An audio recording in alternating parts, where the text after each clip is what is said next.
win eventually. 모두 자리에서 일어나 주시기 바랍니다. 오늘 하나님께서 우리에게 주신 말씀은 디모데후서 1장 1절부터 2절 말씀입니다. 오수경 집사님 성경 봉독해 주시겠습니다. 하나님의 뜻에서 말미암아 그리스도 예수 안에 있는 생명 약속대로 그리스도 예수의 사도된 바울은 사랑하는 아들 디모데에 편지하노니 하나님의 아버지와 그리스도 예수 우리 주께로부터 은혜와 긍휼과 평강이 내게 있을지어다. 저희가 지난주까지 해서 디모데전서 말씀 끝나고 오늘부터 디모데후서 새로 시작하는데요. 다시 디모데전서를 할 뻔했습니다. 지난주 저희가 부한자들을 향한 명령이라는 제목으로 디모데후서 마지막 디모데전서 마지막 부분을 말씀을 나누었고요. 이제 다시 디모데후서 말씀을 오늘부터 여러분들과 함께 나누려고 합니다.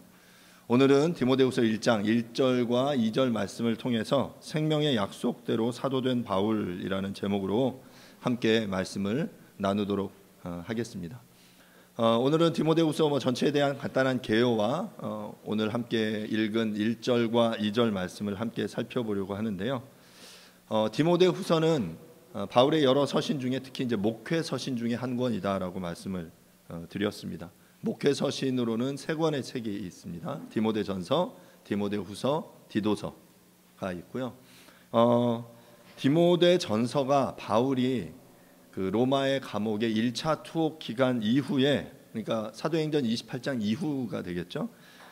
그 이후에 바울이 자신이 복음을 전파하며 세웠던 여러 교회 사역지를 돌아보는 과정에 기록한 성경이라면, 이제 디모데후서의 경우에는 이제 다시금 바울이 로마에 다시 2차 투옥된 이후에 이제 자신의 죽음을 앞두고 마지막 기록된 성경이 바로 디모데후서다라고 말할 수 있습니다.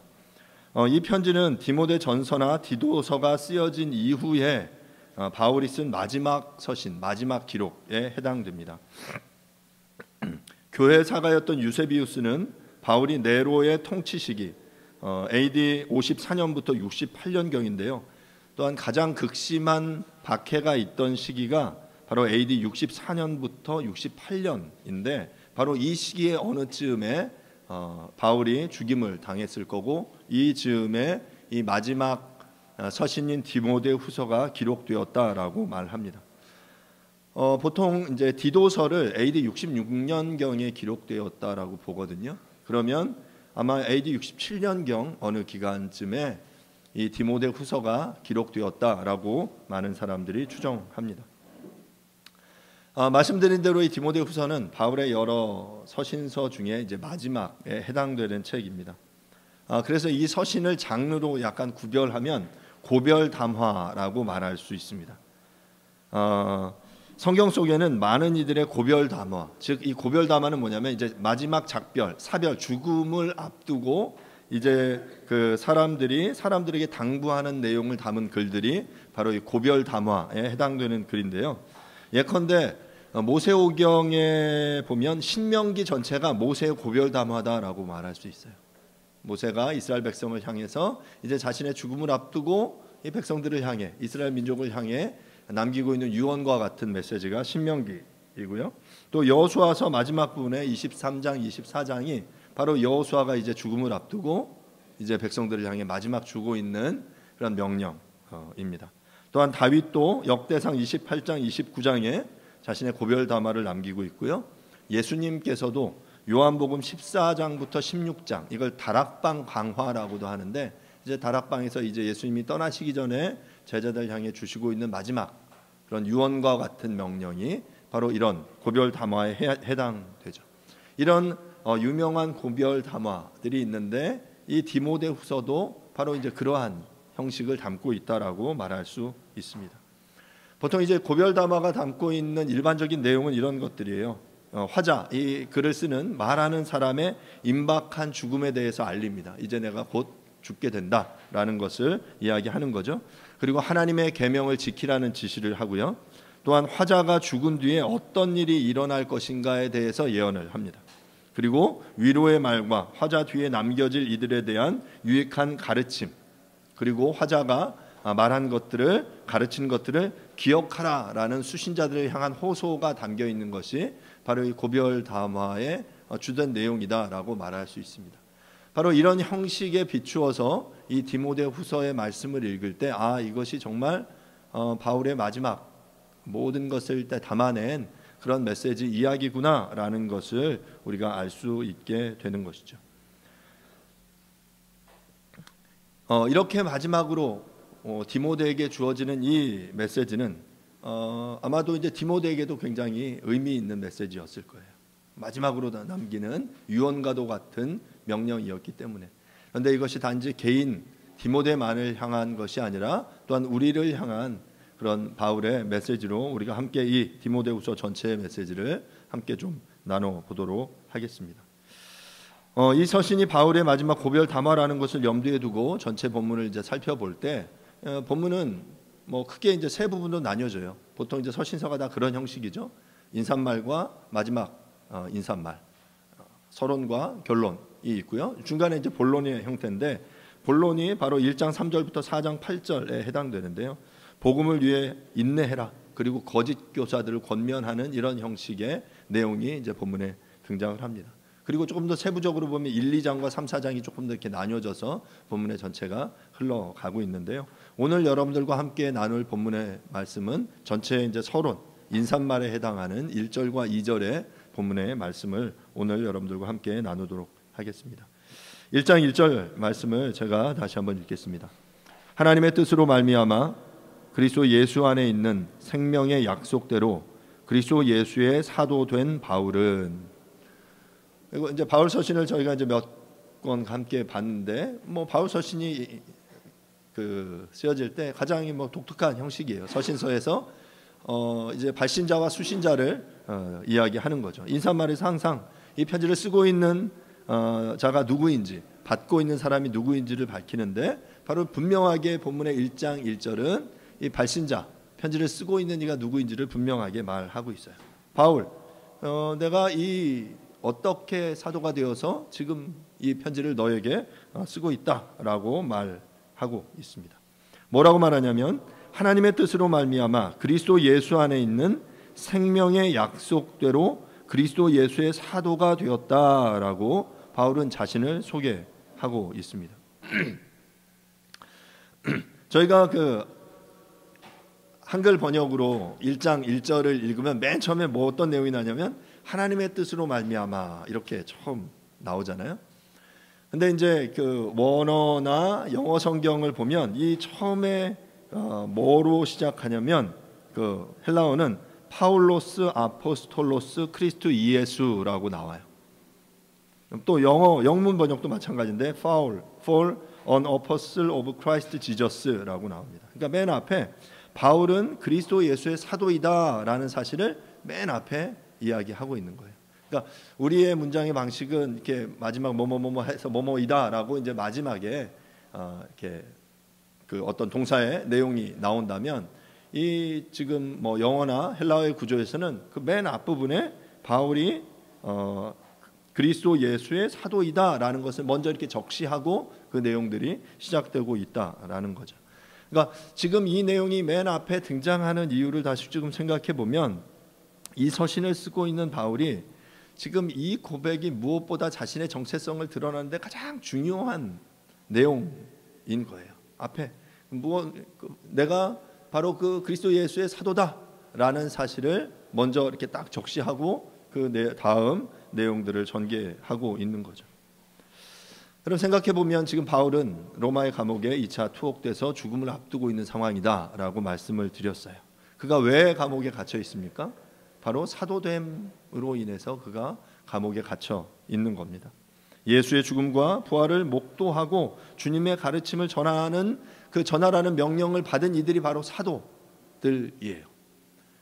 바울은 좀 뒤늦게 사도로 그렇게 부름을 받게 됐죠. 앞서 디모데 전서를 쓸 때 1차 투옥 시기에는 로마의 감옥에 갇혀 있었지만 자신이 석방될 것을 예견하고 있었어요. 좀 자유로운 어떤 가택연금 생활을 했다면 2차 투옥의 이 시기는 이 죽음을 예견하고 있는 그러한 시기였습니다.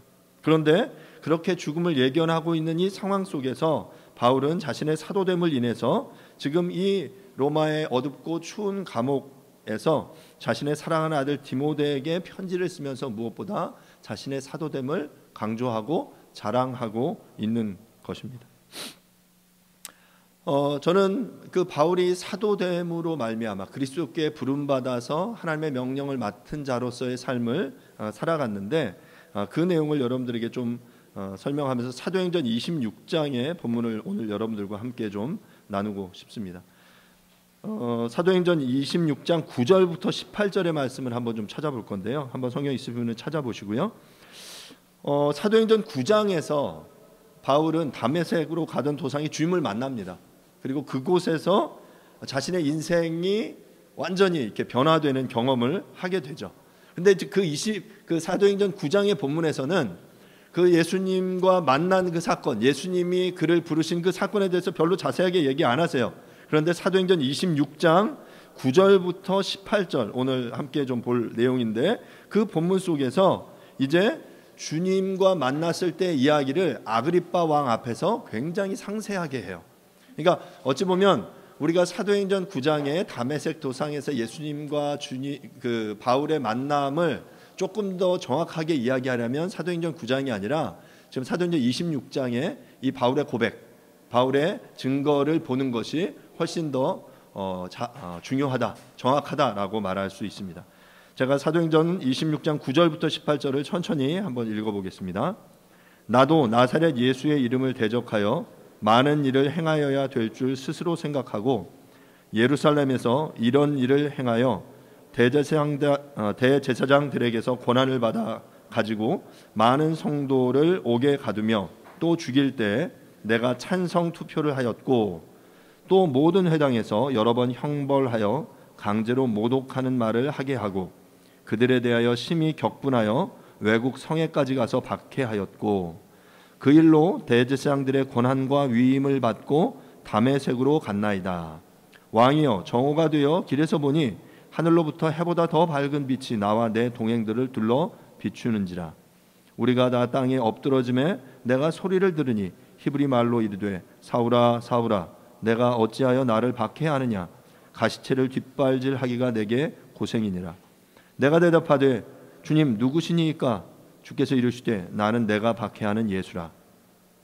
일어나 너의 발로 서라. 내가 내게 나타난 것은 곧 내가 나를 본 일과 장차 내가 내게 나타날 일에 너로 종과 증인을 삼으려 함이니 이스라엘과 이방인들에게서 내가 너를 구원하여 그들에게 보내어 그 눈을 뜨게 하여 어둠에서 빛으로 사단의 권세에서 하나님께로 돌아오게 하고 죄 사함과 나를 믿어 거룩하게 된 무리 가운데서 기업을 얻게 하리라 하더이다. 그러니까 지금 이 사도행전 26장의 본문은 바울이 아그리빠 왕 앞에서 자신을 변호하고 있는 내용이에요.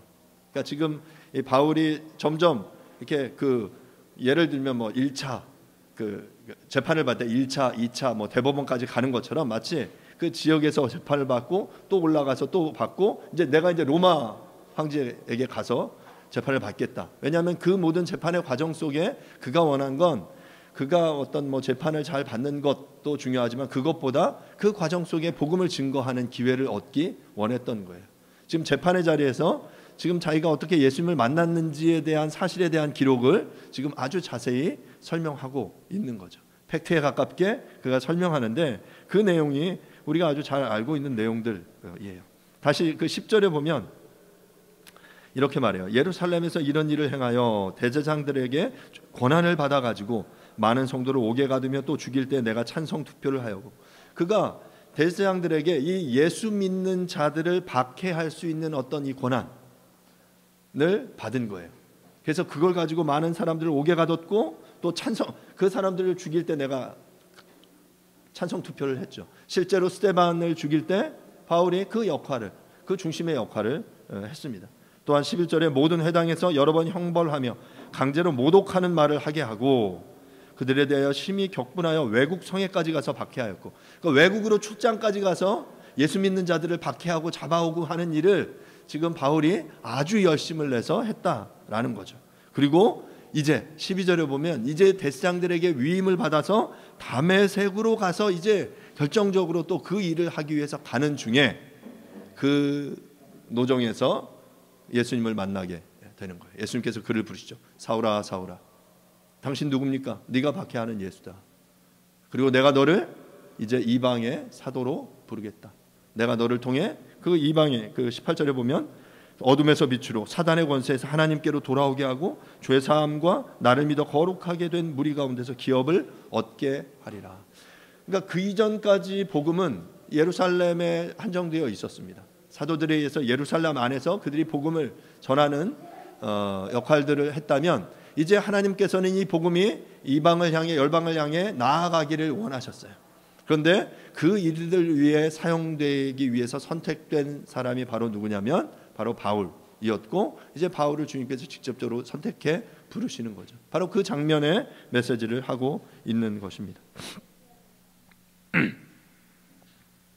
이제 주님께서는 그 이전까지 주님의 적대적인 이제 그 예수를 믿던 이들을 박해하며 죽이는데 선두에 섰던 그를 이제 하나님의 뜻으로 부르시고 돌이키셔서 이제 그 예수 그리스도의 복음을 온 세상에 온 만민에 이방에게 전하는데 사용하도록 그를 부르셨다라는 것입니다. 바울은 그 일을 위하여 자신을 사도로 부르신 그 부름을 정확히 알고 있었고 이제 자신을 죽일 수 있는 전권을 가진 그 아그리빠 왕의 앞에서 자신의 사도됨을 이처럼 고백하며 자랑하고 있는 것이죠. 바울은 자신을 향한 하나님의 부르심의 소명, 사도로서의 소명이 무엇인지 그는 분명하게 알고 있었습니다. 아포스톨로스, 사도라고 부름받은 이 표현은 파송하다라는 뜻의 동사에서 유래된 명사인데요. 파송받은 자 내지는 보냄을 받은 자라는 뜻이에요.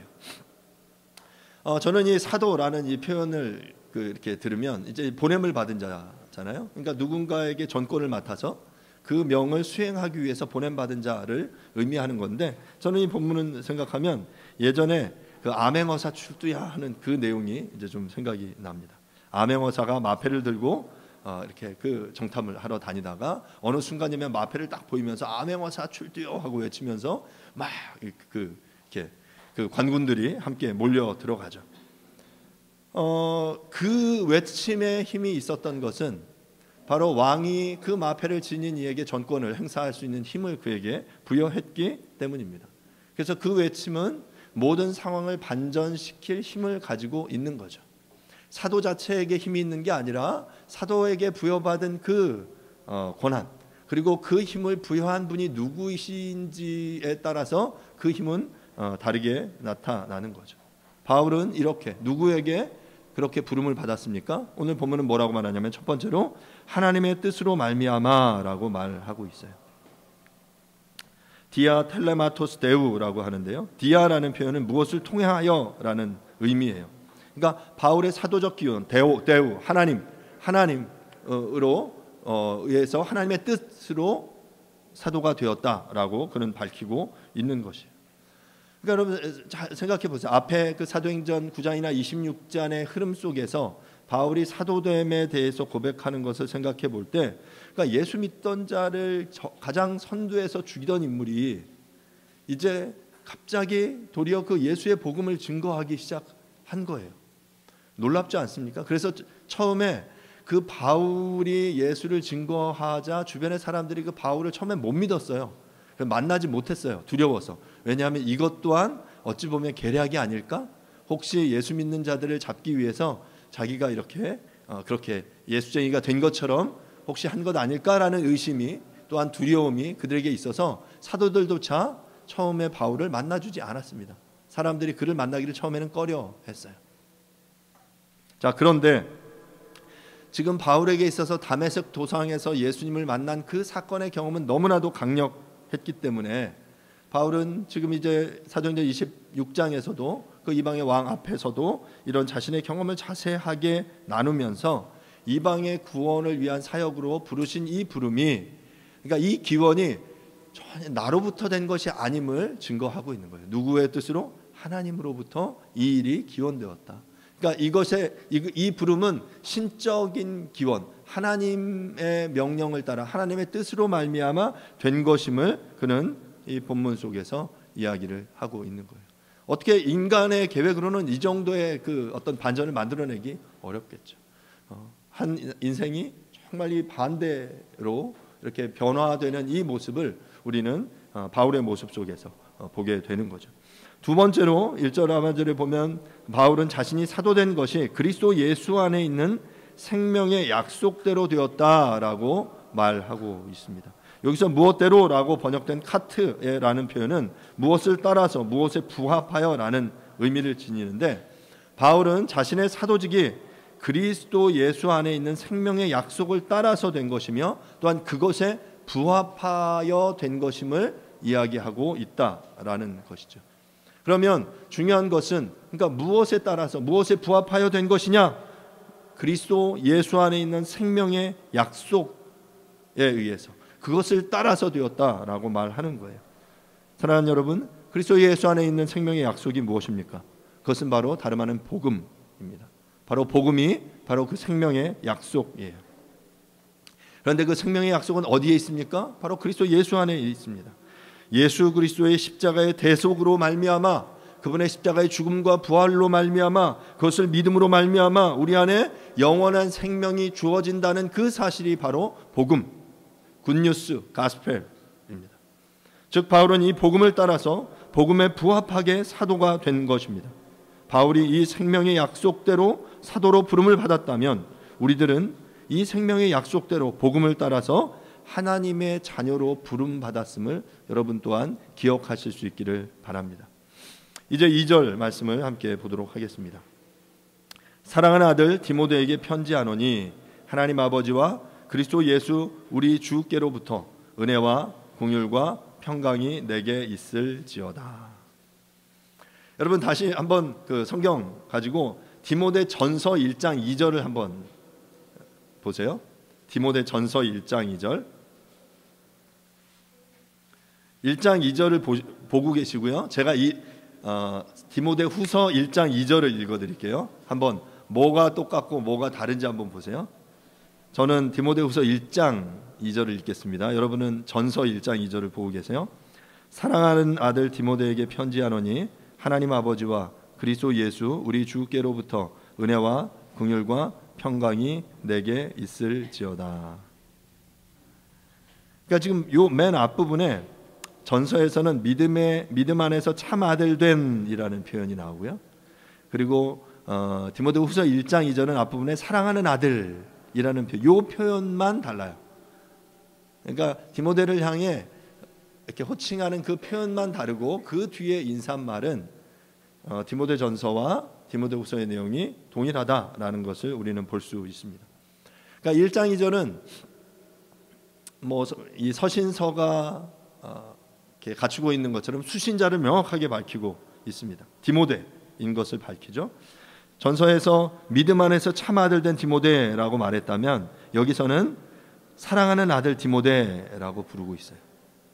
여러분 어떤 게 조금 더 느낌이 약간 뉘앙스가 어떻게 다른지 느껴지세요? 누군가를 부르면서 믿음 안에서 참 아들 된 디모데라고 불렀고, 두 번째는 사랑하는 아들 디모데 이렇게 불렀어요. 어떤 게 조금 더 여러분들은 친근감이 느껴지십니까? 네, 저는 두 번째. 영어도 보면 to Timothy, my beloved child라고 나와요. 나의 사랑하는 child야, 나의 사랑하는 자녀야. 이걸 이제 아들이라고 번역했는데 이 테크논이라는 표현인데요. 그냥 나이 어린 아이들. 이거 실제로 이제 자신이 낳은 아이를 가리켜 테크논이라고 표현했어요. 그런데 바울은 어떤 의미에서 보면 직접 디모데를 낳지 않았지만 자신이 영적으로 그를 낳았기 때문에 그에게 복음을 전하고 그에게 세례를 주고 정말 영적으로 그의 아비의 역할을 했기 때문에 그는 주저함 없이 그를 향해 테크논, 나의 사랑하는 아들아 라고 말하고 있는 거예요. 어쩌면 마지막이기 때문에 더 자신이 줄 수 있는 모든 애정의 표현을 담아서 지금 사랑하는 아들을 디모데야 라고 부르고 있는 거죠. 이 사랑하는 아들을 향해서 바울은 자신의 마음을 담아서 자신이 줄 수 있는 모든 걸 꽉꽉 담아서 지금 마지막 같이 보면 인사말을 그를 향한 그 축복의 인사를 하고 있는 겁니다. 축복의 내용은 앞의 내용과 같은데요. 하나님 아버지와 그리스도 예수 우리 주께로부터 은혜와 긍휼과 평강이 내게 있을지어다라고 말하고 있습니다. 바울은 여러 서신 안에서 이렇게 하나님과 그리스도를 함께 언급하면서 축복의 인사를 나눕니다. 성부는 근원이시고 성자는 대행자이시죠. 바울의 서신에서 하나님과 그리스도는 밀접하게 연합되어서 양자 모두 동일한 일을 수행하십니다. 오늘 짧은 본문 인사말 속에서도 하나님과 그리스도 즉 성부와 성자는 중요한 역할을 하고 계신데요. 1절에 보면 하나님의 뜻으로 말미암아 그리스도 예수 안에 있는 약속대로 바울은 사도가 되었다라고 말하고 있고요. 2절에서 하나님 아버지와 그리스도 예수 우리 주께로부터 은혜와 긍휼과 평강을 선언하고 있습니다.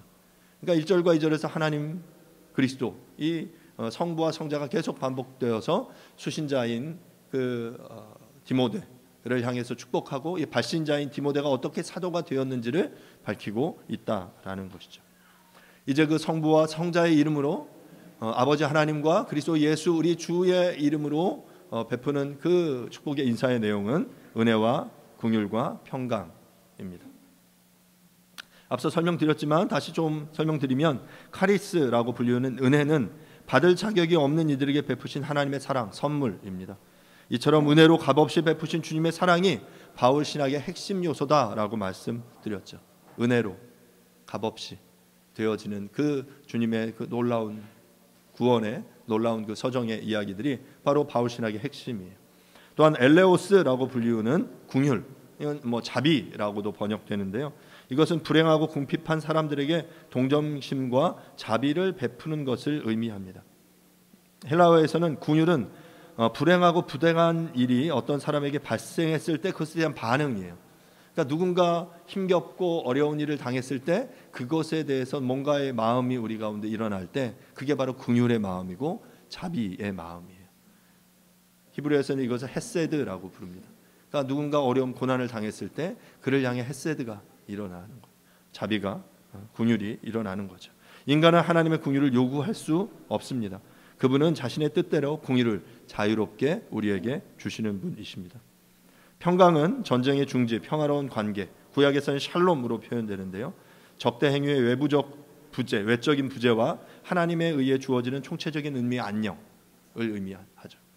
안녕하십니까? 평안을 부르는 인사예요. 샬롬. 우리 가운데 에이레는 우리의 삶 가운데 그러한 평안, 평강이 있기를 바랍니다. 바울은 일반적으로 자신의 서신의 인사말에서 은혜와 평강을 구합니다. 카리스와 에이레네를 구합니다. 가장 일반적인 인사예요. 그런데 몇몇의 그 본문에서 긍휼, 본문에서 말하는 엘레오스가 포함되어 있는데 앞서 말씀드린 대로 왜냐하면 지금 이 편지를 받는 디모데, 이 서신서를 받는 그 누군가에게 무엇보다 이 긍휼이 필요했기 때문인 거죠. 그러니까 그 적대적인 여러 상황들 속에 무엇보다 그 하나님의 헤세드가, 하나님의 자비가, 하나님의 긍휼하심이 필요했기에 지금 애써서 그 인사말에 은혜와 평강에 더해서 엘레오스, 긍휼을 빌고 있는 것이다라고 말씀을 드렸습니다. 사랑하는 여러분, 바울이 디모데에게 빈 이 은혜와 긍휼과 평강이 우리 모두에게 있기를 간절히 바랍니다. 우리 모두에게 주님의 은혜가 있기를, 우리 모두에게 주님의 긍휼이 있기를, 우리 모두에게 주님의 평강이 있기를 간절히 바랍니다. 말씀을 좀 마무리하겠습니다. 바울은 죽음을 예견하며 이제 마지막으로 자신의 사랑하는 아들, 영적인 아들 디모데에게 유언과도 같은 마지막 편지를 쓰고 있습니다. 그는 자신의 사도됨을 너무나도 소중하게 여기면서 자신이 생명의 약속대로 복음의 사도가 되었다라고 밝혔어요. 사랑하는 여러분, 우리도 이 생명의 약속을 이어받은 자들입니다. 바울이 자신의 생명을 걸고 그 생명의 약속을 지키기 위해 고난을 당하면서 그 복음을 후대에게 전수했죠. 그리고 그 생명의 약속이 이어져서 대륙을 넘어서 이제 우리에게까지 이어지게 된 것입니다. 우리들도 이 생명의 약속, 복음의 유업을 이어받은 자들로 우리들도 그 생명의 약속을 전하고 가르치고 전수하는 일을 감당할 수 있기를 간절히 바랍니다. 그리고 바울이 디모데를 향해 온 마음과 힘을 다하여 구하는 은혜와 긍휼과 평강이 우리 모두에게 있기를 간절히 바랍니다. 이 시간 함께 잠시 기도하겠습니다. 바울이 마지막으로 쓰고 있는 이 편지, 그가 춥고 어두운 로마의 감옥에서 죽음을 얘기하면서 하지만 사랑하는 아들을 향해 편지를 씁니다. 그가 사도됨으로 이 생명의 약속을 이제 너에게 또 너를 통해 또 다른 사람들에게 전해지기를 바란다라는 마음으로 이 편지를 쓰고 있죠. 우리가 그 바울의 마음이 어찌 보면 우리에게 이어져서 우리가 그 복음의 유업을, 복음의 약속을 유업으로 이어받은 자들입니다. 이 유업을 계속해서 이어가는 그런 삶을 살아낼 수 있게 해달라고, 주님의 그 생명의 약속이 우리의 교회를 통해, 우리의 삶을 통해 힘있게 더욱더 증거되어지도록 위해서, 또한 바울이 디모데에게 마지막으로 은혜와 긍휼과 평강을 빈 것처럼 주님, 우리의 삶에도 그런 주님의 은혜가 필요합니다. 주님의 평강이 필요합니다. 주님의 그 긍휼이 우리에게 필요합니다 라고 함께 이 시간 조용하게 함께 기도하도록 하겠습니다. 기도하겠습니다. 하나님 아버지, 은혜를 구합니다. 이 시간 주 앞에 우리의 삶을 드리며 주 앞에 나아갑니다. 하나님 앞에 주의 진리를 덮어주시고 하나님 당신을 말미암아 우리의 삶이 풍성하게 이어질 수 있도록 하나님 인도하여 주옵소서. 하나님의 뜻으로 말미암아 그리스도 예수 안에 있는 생명의 약속대로 그리스도 예수의 사도된 바울은 사랑하는 아들 디모데에게 편지하노니 하나님 아버지와 그리스도 예수 우리 주께로부터 은혜와 긍휼과 평강이 내게 있을지어다. 주님,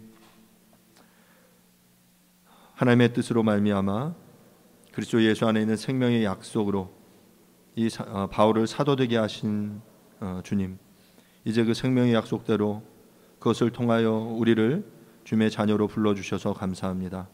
이제 그 생명의 약속의 복음의 그 약속을 유업을 이어받아 이 복음을 증거하며 전하는 삶으로 우리를 불러주셔서 감사합니다. 하나님, 이것을 기뻐하며 증거하는 우리들이 되어줄 수 있도록 도와주시옵소서. 그러기 위해서 또한 그 바울이 디모데에게 은혜와 긍휼과 평강을 빌었는데 하나님, 우리의 삶에도 우리의 가정에도 우리의 인생에도 우리의 교회에도 주님의 은혜와 긍휼과 평강이 필요합니다. 그 은혜를 우리에게 부어 주옵소서. 그렇게 일하실 그 주님을 기대합니다. 소망합니다. 예수님의 이름으로 기도합니다. 아멘. 교리문답 14번 문항입니다. 하나님은 우리를 만드실 때 자신의 율법을 지킬 수 없도록 만드신 것입니까? 그렇지 않습니다. 그러나 첫 부모인 아담과 하와의 불순종 때문에 모든 피조물이 타락했습니다. 우리는 모두 죄와 죄책 가운데 태어났고 우리의 본성은 부패했기 때문에 하나님의 율법을 지킬 수 없습니다. 아멘. Happen eventually.